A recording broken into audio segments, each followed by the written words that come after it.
Okay, we back on the Russell 2000. I'm gonna go ahead and wrap this thing up.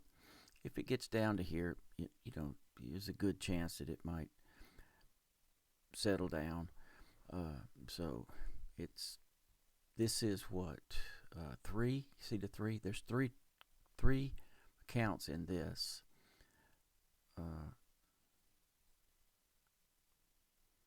that can't be right. Is this three? It's three.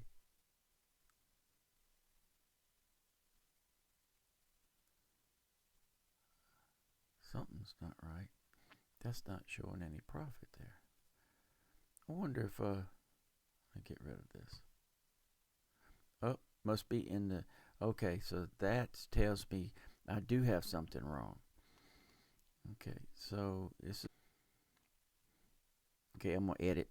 I'm gonna edit part of that out there. That's why it. See how I didn't see the profit because the account must be in the group. Otherwise, you won't see that. All right, where are we at here?